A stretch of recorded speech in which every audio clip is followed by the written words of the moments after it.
Welcome all of you to my channel bank Nifty tomorrow. दोस्तों, मैंने आपके सामने बैंक निफ्टी स्पॉट का 15 मिनट्स टाइम फ्रेम का चार्ट यहाँ पर डिस्प्ले किया हुआ है। तो चलिए बात करते हैं कि हमारा सेटअप क्या था, डिस्कशन क्या था और हमें कौन कौन सी अपॉर्चुनिटीज़ मिली और कल किस तरीके से हमने बैंक निफ्टी में काम करना है, काम कर सकते हैं। ठीक है, before I start with the analysis, मेरी एक रिक्वेस्ट है दोस्तों कि मैं कोई सेबी रजिस्टर्ड फाइनेंशियल एडवाइज़र नहीं हूँ। ठीक है, तो मैं किसी को कोई भी कॉल या फाइनेंशियल एडवाइस प्रोवाइड नहीं करता हूँ। मैं सिर्फ अपना जो एनालिसिस है वो मैं आपके साथ शेयर करता हूँ। ठीक है, लर्निंग पर्पज़ के लिए।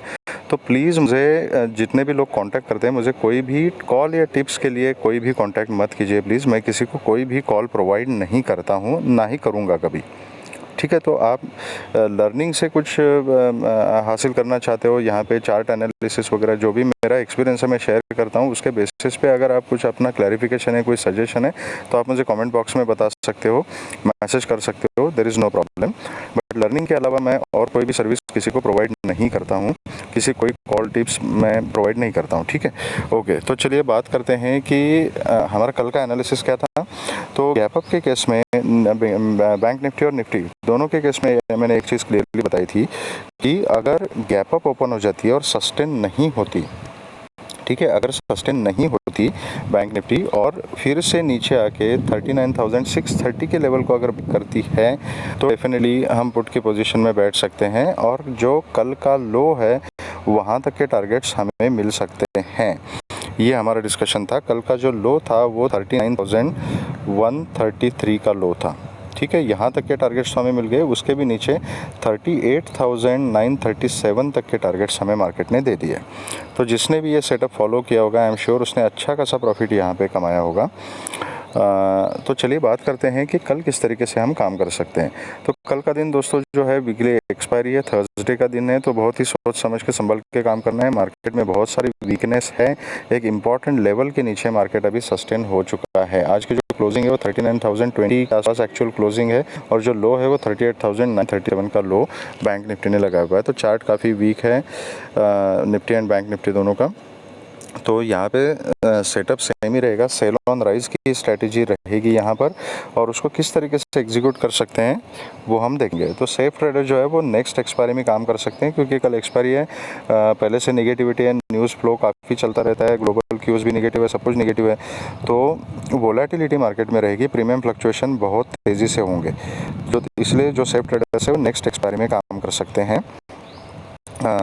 तो अगर मार्केट मतलब बैंक निफ्टी अगर कहीं फ्लैट खुलती है, यहीं कहीं 50-60 वगैरह ये पॉइंट मतलब 39,000 से लेके 39,133 इस लेवल में अगर कहीं खुलती है तो प्राइस एक्शन देखना है, सेल ऑन राइज ही करना है। ठीक है, तो जहाँ पर रिजेक्शन लेगी वहाँ पर मैं पुट की पोजीशन बनाऊंगा with a very strict stop loss. अगर ये स्टॉप लॉस हिट हो जाता है तो I will wait for the proper price action. Immediately मैं कॉल की या पुट की किसी भी पोजीशन में नहीं घुसूंगा। जब कंफर्म रिजेक्शन मिले किसी लेवल में या तो मतलब फ्लैट खुल के ऊपर आती है 39,133 150 के आसपास अगर रिजेक्शन लेती है, पैटर्न बनाती है, तो then I will go for a put with very strict stop loss. और फिर नीचे के जो टारगेट्स रहेंगे वो 38,930 तक की इनिशियल टारगेट रहेंगे। 930 को अगर आज के लो को अगर बैंक निफ्टी ने ब्रेक किया तो फिर 38,780 एंड उसके बाद 38,630 650 एंड 38,500 तक के टारगेट जो है वो हाथों हाथ मिल सकते हैं। ठीक है, और इसके नीचे अगर निकल जाती है तो 38,400 एंड 330 तक के लिए हम ट्रेल कर सकते हैं। तो ये रही बात फ्लैट खुल के रिजेक्शन लेके नीचे जाने की। अगर फ्लैट खुल के सीधा आती है और 930 को ब्रेक करती है तो मैं पुट की पोजीशन लूँगा, नीचे के टारगेट्स मेरे सेम रहेंगे। अगर गैप डाउन ओपन हो जाती है और कहीं 39,000 के आसपास या 38 आज के लो के आसपास 38,930 के आसपास अगर खुलती है, वहाँ पे मैं प्राइस एक्शन देखूंगा। यहाँ पे होल्ड करके अगर फिर इसको ब्रेक करती है तो नीचे के टारगेट सेम रहेंगे। उसके भी नीचे बहुत ज़्यादा अगर गैप डाउन ओपन हो जाती है, 200-250 पॉइंट गैप डाउन ओपन हो जाती है, तो I will wait for swing. मैं प्राइस एक्शन देखूंगा एंड जहाँ पर रिजेक्शन लगी वहाँ पर मैं की पोजीशन बनाऊंगा। नीचे के टारगेट्स मेरे सेम रहेंगे। बहुत ज़्यादा गैप डाउन अगर ओपन हो जाती है 200-250 पॉइंट, तो नीचे के टारगेट्स भी अकॉर्डिंगली शिफ्ट हो जाएंगे। ओके, अगर गैप अप ओपन हो जाती है और 39,133 के ऊपर ओपन हो जाती है तो इमीडिएटली मैं कॉल की पोजीशन नहीं बनाऊंगा। स्ट्रैटेजी मेरे सेल ऑन राइज की रहेगी। ऊपर जाते समय मैं देखूंगा कि रिजेक्शन कहाँ पे ले रही है, लेकिन अगर यहाँ गैप अप खुलने के बाद कहीं पैटर्न बनाती है कि हायर हाई हायर लो वगैरह इस टाइप का कुछ पैटर्न अगर बैंक निफ्टी बनाती है तो उस केस में मैं छोटी क्वांटिटी में कॉल की पोजीशन लेना प्रेफर करूँगा, बहुत ही छोटी क्वांटिटी में अगर उस टाइप का पैटर्न मिलता है तो। लेकिन सिर्फ यहाँ पे एक स्विंग बनाने के बाद अगर रिजेक्शन लेने का कुछ पैटर्न यहाँ पे दिखता है, लोअर लो लोअर हाइज वगैरह, तो मेरा प्रेफरेंस पुट का ही रहेगा with a very strict stop loss. ठीक है, अगर स्टॉप लॉस हिट हो जाते हैं तो मैं फिर प्राइस एक्शन देख के डिसाइड करूँगा कि कॉल लेना है या नहीं लेना है। तो ये हमारी स्ट्रैटेजीज रही बैंक निफ्टी के लिए। अब चलिए बात करते हैं कि निफ्टी में सेटअप कैसा रहेगा। ठीक है, तो निफ्टी ने भी एक इम्पॉर्टेंट लेवल का ब्रेकडाउन दिया है एंड आज का जो क्लोजिंग है निफ्टी का वो 16,970 के आसपास, 973 का जो है वो क्लोजिंग निफ्टी ने दिया हुआ है। ठीक है, तो निफ्टी में भी हमारा सेम ही डिस्कशन था कि अगर गैप अप खुलती है और रिजेक्शन लेती है तो वहाँ पर पुट की पोजीशन हम बना सकते हैं। जिसने भी फॉलो किया होगा आई एम श्योर अच्छा खासा प्रॉफिट कमाया होगा उसने। तो अगर निफ्टी कल फ्लैट खुलती है और फ्लैट खुल के अगर नीचे आती है, जैसे ही 16,930 को ब्रेक करती है, मैं पुट की पोजीशन लूँगा। मतलब इसके नीचे सस्टेन होनी चाहिए। 5 मिनट्स के कैंडल का क्लोजिंग 930 के नीचे अगर मिलता है तो I will definitely try for a put. और नीचे फिर 16,880-870 का फर्स्ट टारगेट रहेगा, देन 16,800 एंड 16,750 तक के टारगेट्स नीचे की तरफ मिल सकते हैं। इसके नीचे 16,700 तक और उसके भी नीचे मैं ट्रेल कर सकता हूँ। अगर फ्लैट खुल के ऊपर जाती है तो मैं वेट करूंगा कि रिजेक्शन कहाँ पे ले रही है, सेल ऑन राइज ही करूंगा। जहाँ पर जिस लेवल पे रिजेक्शन लेगी अगर 17,000 17,050 इस लेवल के आसपास रिजेक्शन लेगी, वहाँ पे मैं पुट की अपॉर्चुनिटी देखूंगा। कॉल की अपॉर्चुनिटी जो है दोस्तों वो निफ्टी में अभी 17,200 के ऊपर ही मार्केट में थोड़ी सी स्ट्रांगनेस आ जाएगी।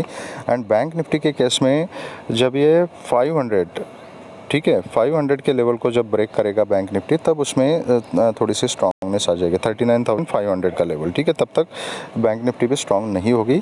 जब तक ये 39,500 एंड निफ्टी के केस में 17,200 को जब तक क्रॉस नहीं करता, तब तक सेल ऑन राइज की स्ट्रेटेजी में रखूँगा अपनी। ओके, अगर निफ्टी गैप अप खुल जाती है और गैप अप के 17,100, 150, 200 यहाँ आसपास कहीं खुल जाती है तो प्राइस एक्शन का वेट करना पड़ेगा। Then I will wait for the swing लेने के बाद अगर कुछ बाइंग का सिनेरियो बनता है, कुछ पैटर्न बनता है, तो देन छोटी क्वांटिटी में मैं कॉल के बारे में सोचूंगा। अगर आज की तरह अगर हो गया गैप अप खुल के भी अगर इसी जोन में नीचे आ गई और ऊपर से रिजेक्शन लेके अगर लोअर लो लोअर हाई का पैटर्न अगर बन रहा है तो I would definitely go for a put with a very strict stop loss. आज के क्लोजिंग तक के इनिशियल टारगेट रहेंगे, उसके नीचे फिर मैं ट्रेल करूंगा। अगर गैप डाउन खुलती है 16,800 850 इस लेवल के आसपास कहीं खुलती है, I will wait for a swing. जहाँ पे रिजेक्शन मिलेगा उस रिजेक्शन पे मैं पुट की पोजीशन बनाऊंगा। नीचे के टारगेट सेम रहेंगे, जितना ज़्यादा गैप डाउन खुलेगी उतने ज़्यादा नीचे के टारगेट शिफ्ट हो जाएंगे। ठीक है, लेकिन कल एक्सपायरी का दिन है तो ट्रैप नहीं होना है। स्ट्रिक्टली अपनी डिसिप्लिन और रूल फॉलो करने हैं। अगर सेटअप मिलता है तो ही ट्रेड करना है। अगर मुझे कल कोई सेटअप नहीं मिलता कंफर्म, अगर कन्फ्यूजन का सीन है, वोलेटिलिटी बहुत ज़्यादा है और कोई कंफर्म सेटअप अगर नहीं मिल रहा है, तो उस केस में अवॉइड करना रेफर करूँगा। जोर ज़बरदस्ती ट्रेडिंग करके रूल्स ब्रेक करके डिसिप्लिन के साथ कॉम्प्रोमाइज़ करके फिर सिर्फ लॉस ही हो सकता है मार्केट में। ठीक है, तो अगर कुछ समझ में नहीं आता, बहुत ज़्यादा वोलेटिलिटी है, अगर सेटअप क्लियर नहीं मिलता है, अगर कन्फ्यूजन का कोई सीन है, तो उस केस में मैं अवॉइड करूँगा। No trade is also trade. तो ये प्राइस एक्शन केयरफुली देखनी पड़ेगी और उसके हिसाब से काम करना पड़ेगा। बाकी जो इंपॉर्टेंट चार्ट वगैरह और लेवल्स वगैरह होंगे वो मैं अपने एडवांस प्राइस एक्शन के टेलीग्राम चैनल में मैं शेयर कर दूंगा। उस चैनल में भी हम सिर्फ अपना जो चार्ट एनालिसिस है, टेक्निकल एनालिसिस, उसी को शेयर करते हैं और बाकी लर्निंग की वैल्यू पूरी उस ग्रुप में आपको मिलेगी। लेकिन कॉल और जो टिप्स वगैरह है वो हम कहीं पर भी प्रोवाइड नहीं करते, तो प्लीज़ उसके लिए रिक्वेस्ट मत कीजिएगा। अगर आपको वीडियो पसंद आया है तो please hit the like button and subscribe the channel and share the video with the maximum people so that all will be benefited. Thank you very much friends and all the very best.